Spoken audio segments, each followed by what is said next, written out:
Welcome to the Earth Keepers podcast, where we engage in actionable conversations at the intersection of earth care and spirituality. Our aim is to help you become better informed and practically equipped for a lifestyle of impactful earth keeping that flows out of spiritual integration with the ecologies of your place. I'm Forrest Inslee, your podcast host. While I approach these conversations from my own orientation as a Christ follower, this podcast shines light on the storied wisdom of all of us who share in common a love for the whole community of creation, whatever our ideological bent.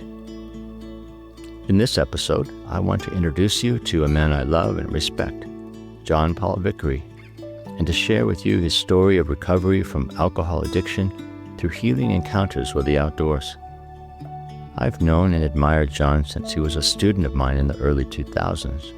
In our conversation about his recovery journey, John describes his involvement with an organization called One Step at a Time, or OSAT, whose purpose it is to create communities of healing and sustained recovery through engagement with the outdoors.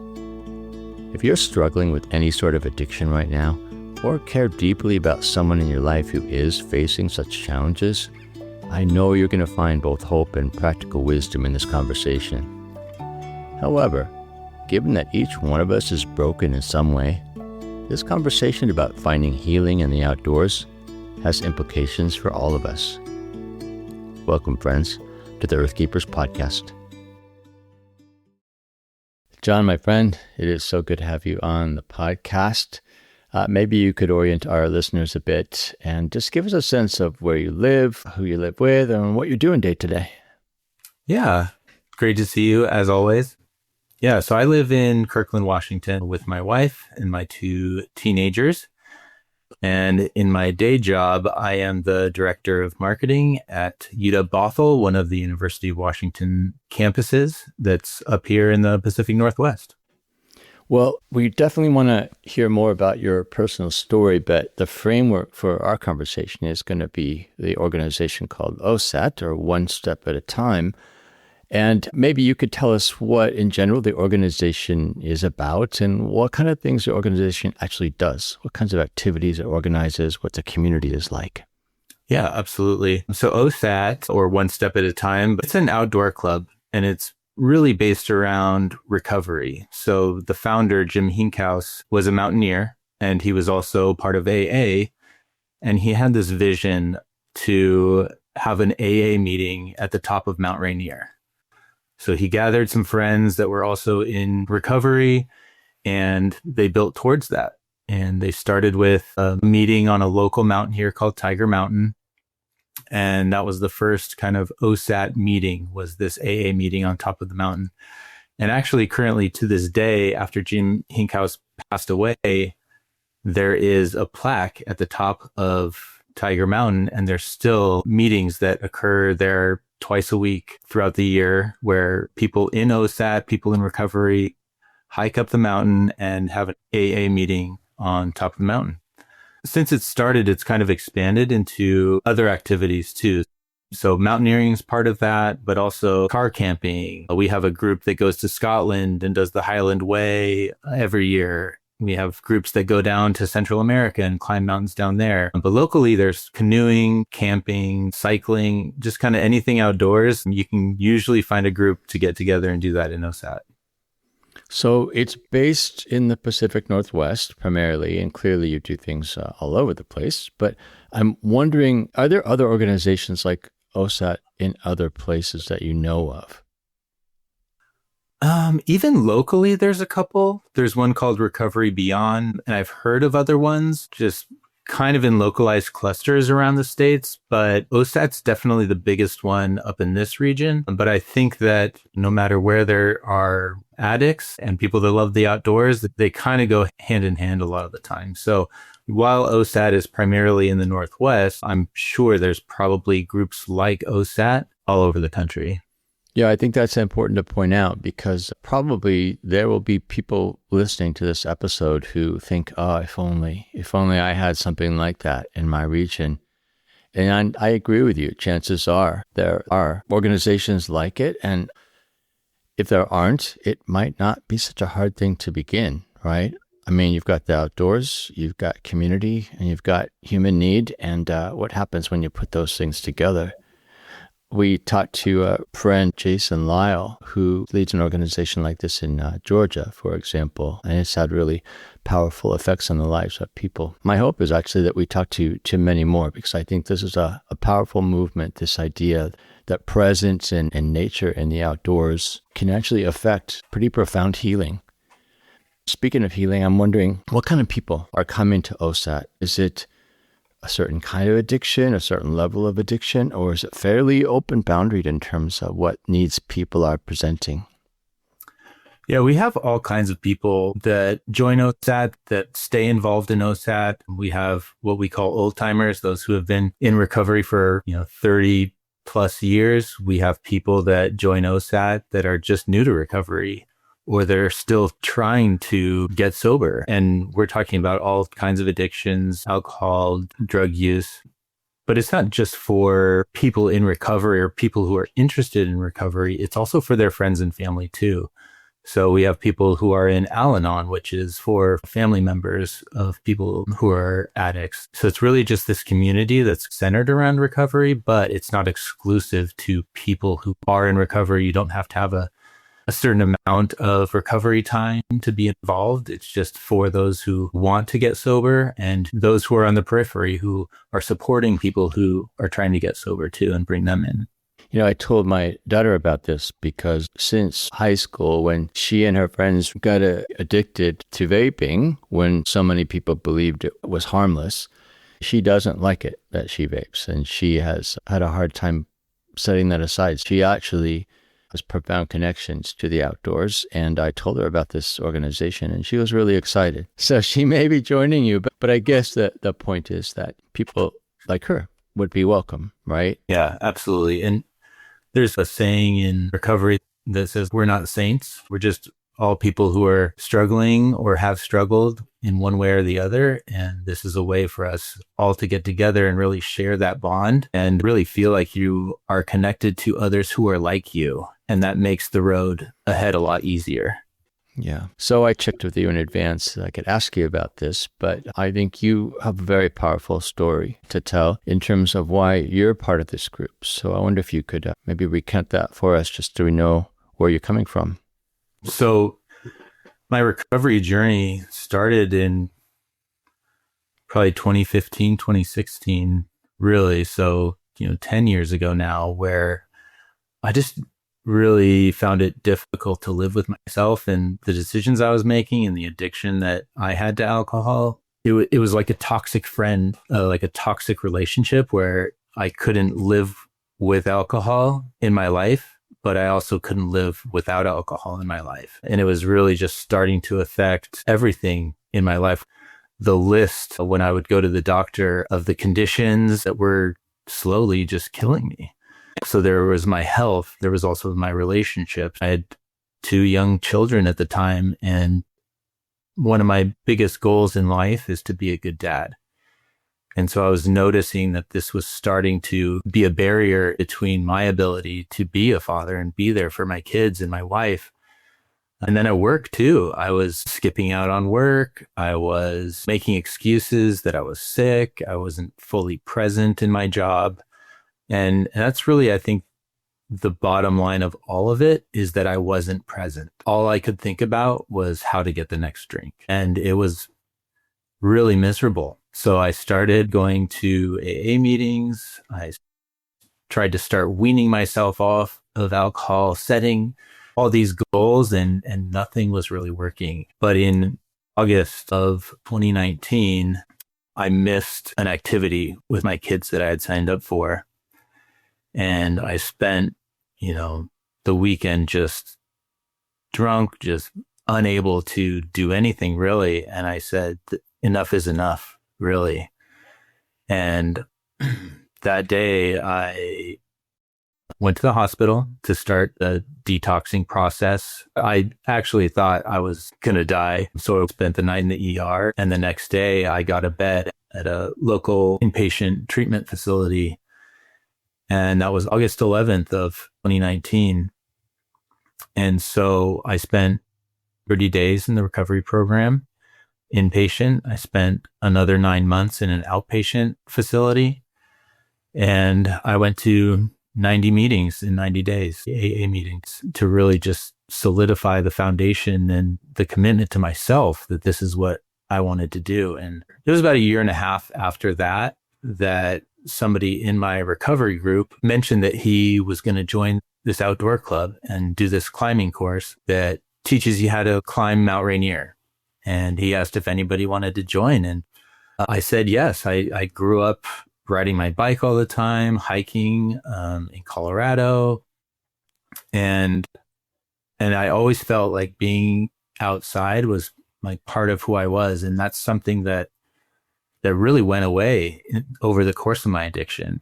I did not feel like myself. I didn't enjoy anything, didn't enjoy any activities. So when this opportunity came up, I said yes. And it was one of the best decisions I ever made, because now I'm surrounded by people who are like me, who have the same interests, who get the same amount of fulfillment out of being in the outdoors and challenging yourself physically.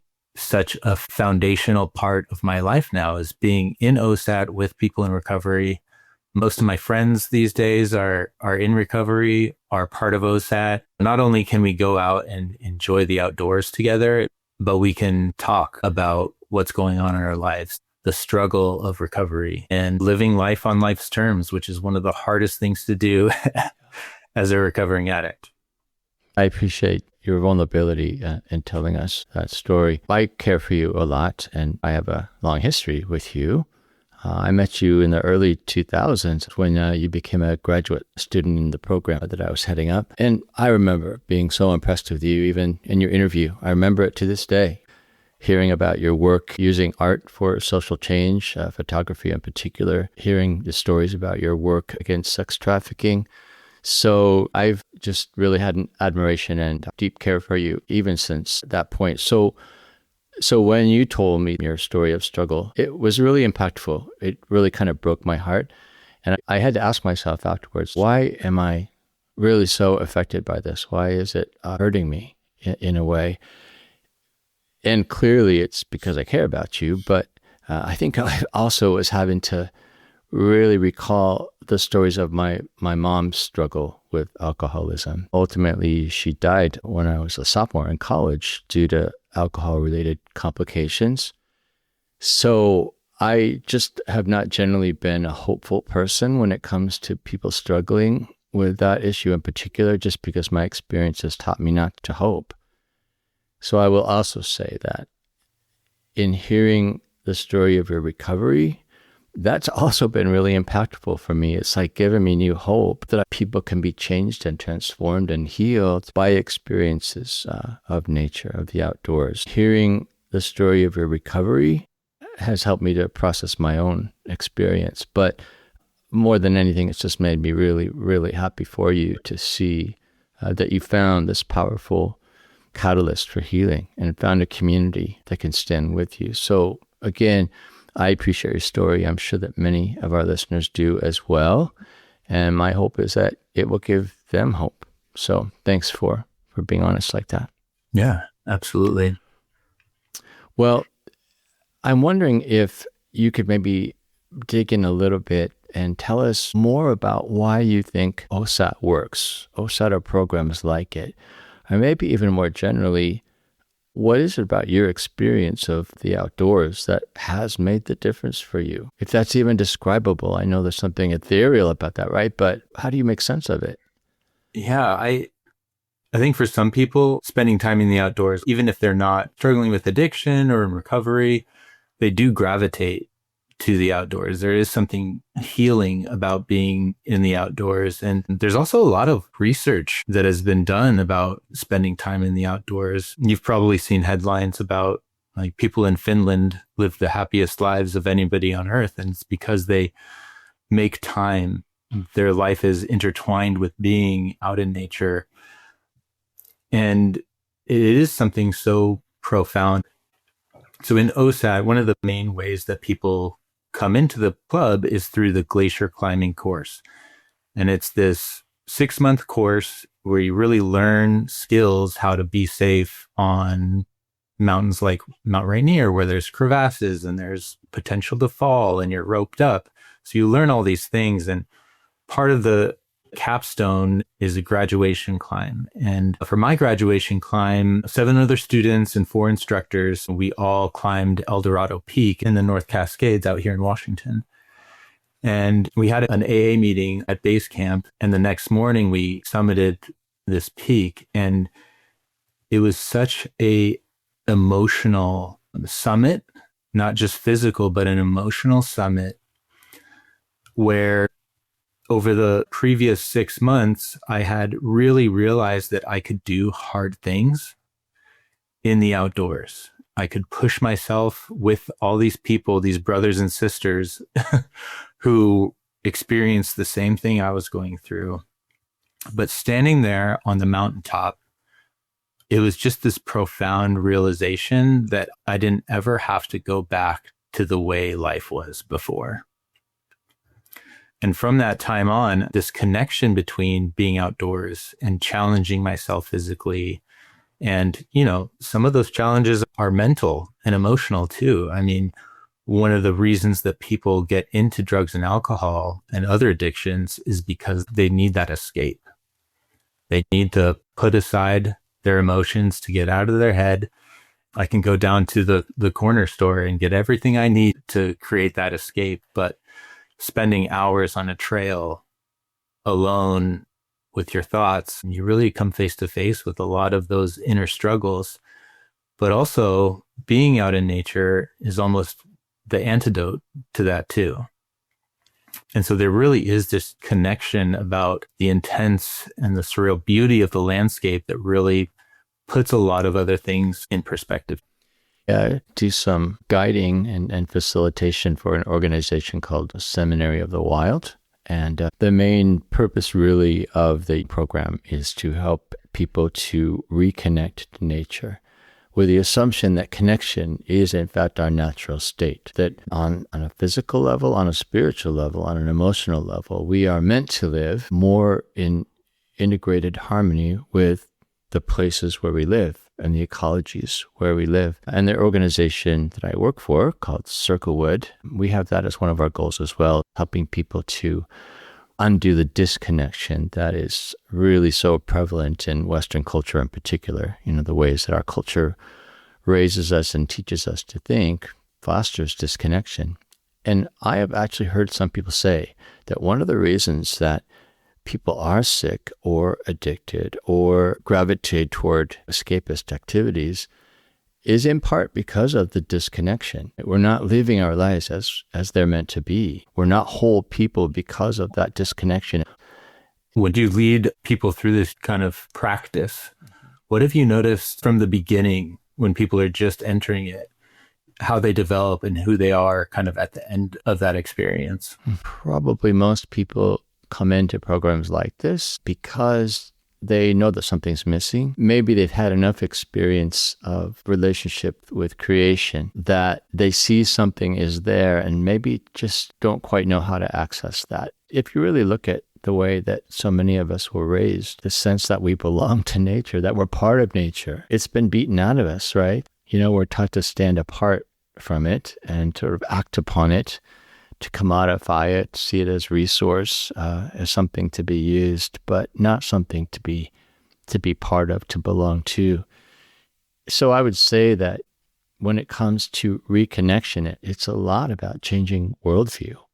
It's about undoing harmful teachings that have led us into this place. It's about bringing a critical perspective to those assumptions that are part of that worldview.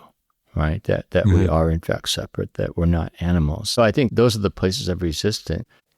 So a lot of the work that I do is to give people a framework for different kinds of experience. I mean, you can teach against worldviews that are harmful and destructive and teach more positive ways of looking at nature. But what's really going to change people, as I'm sure you will agree, is experience. Understanding that viscerally, emotionally, spiritually, physically. That connection, that's the only way really that we're changed and realize what else is possible. So a lot of what I and my colleagues do is to help provide frameworks for experience. And I'm thinking about OSAT. I mean, I love the fact that that first experience is a course on glacier safety. It gives a framework for people to be out there. It gives them a reason to be out there. It puts some safe parameters around it. It gives them some rules for being and behaving, and it gives them people to be with. I mean, all of those, I think, are safety-giving, security-giving frameworks that then make way for the real work of experience to happen, encounter, really, with the natural world. And I think we need more of that because so many of us are in this separated place that we need help to get back to a different place. And OSAT is absolutely doing that for people. I really love the work. When you think about who humans are, we've advanced so much technologically that really our brains are still wired for hunter-gatherer mentality to be in tune with the nature that's around us. But then we have this advanced technology that's really distracting and takes us away from what our brains are really meant for and capable of. And we don't really know how to deal with that. So by connecting, by getting back out in nature, it really puts things in perspective, but it also helps get our minds back to a place of peace. We're able to be more mindful. We're able to process at a much slower pace, a pace that, evolutionarily is more our speed than to have all this constant input around us at all times. We've spoken on this podcast a number of times to Indigenous theologian Randy Woodley, and he encourages people to return to their indigeneity, to find the connection to the generations when they were sort of last indigenous, because we all were at one point in terms of our lineage. And he says we should all realize that there is that inherent indigenous way of being that belongs to all of us, and that somehow we've got to reconnect to that. He would say that that's the path toward becoming whole people. And so to live more indigenously, more connected, means to be playing the part that we ought to be playing for the sake of ourselves, but also for the sake of ecology. When you're in nature and when you see the beauty and when you notice the beauty, you want to care for that beauty at the same time. Absolutely. Well, you've mentioned Alcoholics Anonymous a couple of times, and clearly there's a real integral relationship with AA and with OSAT. Could you describe that relationship? Are there things that OSAT does maybe above and beyond, or maybe more uniquely than AA does in terms of their approaches to recovery? Or is it just AA in the woods?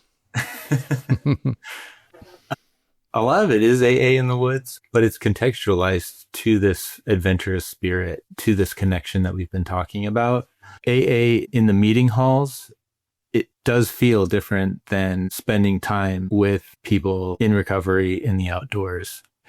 The way that I can describe it is there's something to a face-to-face conversation that's great, that is needed, but there's something different about walking side by side with somebody with a different destination in mind. And there's actually been studies that have been done even in the corporate world, where if you need to have a difficult conversation with an employee or a manager or something like that, one of the recommendations is to take a walk and to talk about that difficult situation, walking side by side with someone. It takes a lot of the stress and anxiety off of that face-to-face conversation. You're able to talk more openly when you're walking side by side. And there's a camaraderie there that you just don't get in the traditional meeting halls of AA. And I think it's powerful. People that are in OSAT still go to meetings, but the fullness of their recovery is experienced in OSAT, in the outdoors with other people that are like them. Now, AA has a kind of generalized spiritual sensibility, right? And they'll talk about higher power quite freely. Does that carry over into OSAT? Let's say if you're talking about conversation, is there a sense that in OSAT experiences, you're also entering into conversation perhaps with other beings in creation? Or do we even take it that far? Is it more just activity centered? It is activity centered, but becomes so much more than that. A lot of people in OSAT would even just say that OSAT as a community is their higher power, or communing with nature is their higher power. And it's what really helps to keep them sober in ways that just attending meetings doesn't do. They're able to find themselves in that community, almost like an act of not worshiping the environment, but in a state of spiritual connection in ways that a lot of people don't experience in the meeting rooms.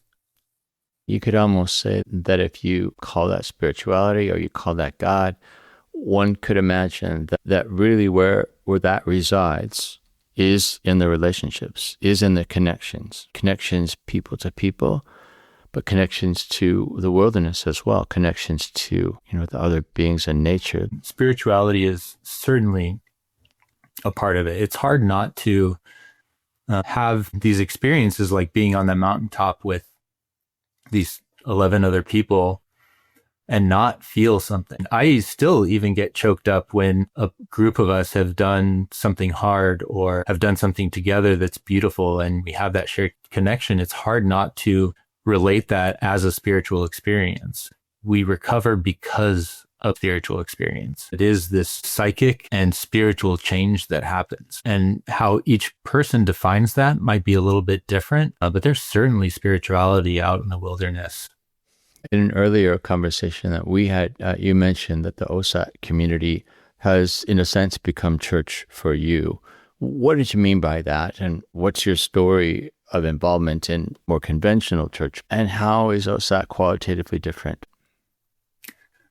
So I was raised fairly conservative, Christian, Pentecostal even. So the ritual of going to church, of singing hymns, of singing songs, of praise and worship was integral to how I grew up. I even went to a Christian school from kindergarten through 10th grade.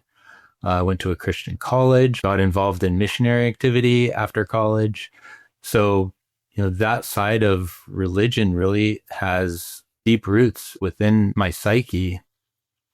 And the thing that I love about that is that you have this community of people that have a shared experience. And so when I found OSAT, I had left the church and was craving that connection with other people. And so I think when I mentioned that OSAT had become like a church for me, it gave me that connection to others who are like me, who we share that common bond with. We share a common belief that through work, we can recover and we can participate in our own lives. I see other people around me who don't have that shared connection or that shared community, and it feels like there's something missing from their lives. Something you told me before was about the death of a friend of yours. And I think it is important to mention that in a sobering, balancing kind of way, because it's not all about hope and rainbows, right? There are real costs to addiction in people's lives. I'd love to hear how you're processing that. In particular, are there ways that you need to remind yourself to hold on to hope despite the setbacks like that in the community? Yeah. This friend of mine was a deeply, deeply caring person, and he really, really wanted to change his life, and he couldn't find that key that worked for him. And he was not an outdoorsy person. They invited him to a couple of the OSAT activities, but it was not his cup of tea. And so, even clubs like OSAT might not be for everybody. And I really do wish that he would have found something that was working. It takes a certain amount of openness to change too. And I actually went to the climbing gym yesterday with some people and brought up that my friend had passed. And it is a reminder that this is life and death. It really is life and death. And oftentimes you hear about people who have really succumb to their addiction, and death being the most likely outcome without recovery. And so, yes, it's a sobering conversation because that could easily be any one of us. There's a saying in AA that says, "There, but for the grace of God, go I." And it's a realization that sobriety and recovery is probably the single most important thing in our lives, because without it, that's how we end up. That is the natural recourse of addiction, is death. So yes, we feel sad that they couldn't get it. They didn't have that spiritual experience that really put them on solid footing. But it's also a reminder that we need to be vigilant and stay connected and stay part of the group and stay in community with others like us, not isolated. Isolation is the worst thing for an addict. So being part of something that's bigger than ourselves is one of the ways that we can stave off that natural recourse of addiction. I have a feeling that these sorts of conversations have much broader implications even than we realize, right? I mean, we're speaking about problems that to people seem insurmountable. So I appreciate your vulnerability. Thank you. When you think about our listeners all over the world, I wonder what you would say to them if they want to take this further, if they want to explore the connection between personal recovery and healing and engagement with the natural world, and maybe just as important, engagement with community among people who also are seeking those things. What might you tell them? What encouragement could you give them? And even active advice about how to take this to the next step? I'm really fortunate to live in the Pacific Northwest, where we have access to mountains and the sound and lakes and rivers, forests that are just absolutely beautiful. But I think that there's something about connecting to nature no matter where you are. I mean, even if you live in the middle of a city, there are those opportunities for beauty no matter where you are. I came across some research from the University of Washington that talks about this concept called friluftsliv. I'm probably butchering the name, but it's a Norwegian idea that really people can benefit no matter where you are, no matter who you are, even if you're place bound. And it starts by practice, like anything else. And that's going out and just being aware of how nature is finding a way if you live in the city, or how nature makes a way if you do have access to some outdoor and wild places. But it also starts in your house, taking inventory of what you are watching, what you let into your body, how you distract yourself. And even just taking inventory can cause profound change in your own awareness, in your own perception. For people who are struggling with addiction or new to recovery, find an AA meeting and really get to know some of the people. There might be a small group in that meeting that you can take a walk with, that you can find a short hike with. Maybe build on these experiences and start inviting others to be part of that community. And OSAT was started in 1990 by Jim Hinkhouse, and it was just him and some buddies from Boeing. But now it's this organization with close to 500 annual participants who get out on countless adventures with each other. So yes, it can start small. It can start with just a few people, but I think people will find that once they start taking those steps outdoors, that they'll find that other people are also in need of that connection too, and that yourself and the people around you can really benefit from just spending that time, that intentional time out in nature. So that was my friend, John Vicory, a man who bears powerful witness to the power of nature to heal. You can learn more about OSAT in the episode's show notes. And if you haven't listened to my conversation with Jason Lyle on this topic, we'll put a link to episode 132 in the show notes as well. As John and I discussed, more and more people are discovering their need for reconnection to nature. And oftentimes their way into that discovery begins with a deep need for healing that has everything to do with their disconnection from the natural world. For any of us who are struggling with addictive behaviors, or have people in our lives that are, perhaps John's story has given you some hope and even some practical ideas of actions you can take to help yourself and to help others find communities of recovery. As John noted, you might be able to find some kind of wilderness recovery group already established where you live. More to the point, though, you might want to ask yourself, what is standing in the way of my stepping up to organize new opportunities for people to do things together in the outdoors? Good things often start small, and all it takes to make a beginning is 2 or 3 folks mobilized around a shared interest in nature-based recovery. Of course, experiencing the healing power of nature is something that every one of us needs to be whole, whether or not we struggle with addiction. I hope this conversation with John challenges you to take stock of your own life and to ask yourself, what changes might I make to remove distractions that keep me from pursuing wholeness and collaboration with nature? What new practices might help me to have a stronger sense of integration and personal connection with the community of creation where I live? Or maybe most importantly, how can I get involved with others who care about these things like I do? We're all walking this path together, friends, one step at a time.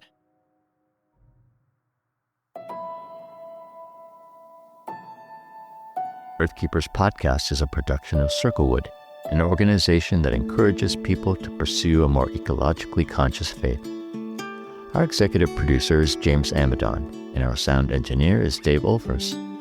Jocelyn Gentry is our communications manager, and Forrest Reed and Levin Poltavsky are the composers of our original music. I am Forrest Inslee, your podcast host, and I'm really grateful for the time you spent listening to this episode. If you would, help us expand our reach by following or subscribing to this podcast on your favorite listening platform.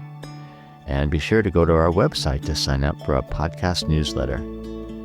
If you know someone who would benefit from hearing this podcast conversation, it would be great if you could send them a link. In any case, I hope you'll join us again for our next episode of the Earthkeepers Podcast.